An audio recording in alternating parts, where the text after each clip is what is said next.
Hello বন্ধুরা, আজ বানিয়েছি আম পোড়া শরবত। তার জন্য প্রথমে একটা ভাজা মশলা রেডি করে নিতে হবে। জিরে, মৌরি আর শুকনো লঙ্কা একসাথে খোলাতে ভেজে নিয়ে তারপরে সেটাকে মিক্সি জারে গুঁড়ো করে নিতে হবে।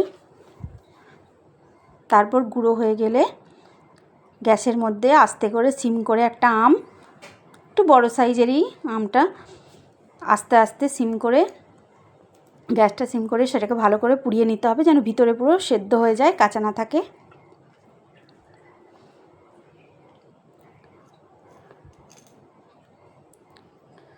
তারপর সেদ্ধ হয়ে গেলে এই আমের ভেতর থেকে পুরো পাল্পটা বার করে নিতে হবে।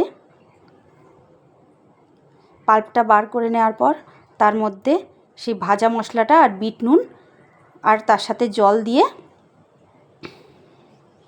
একসাথে মিশিয়ে নিয়ে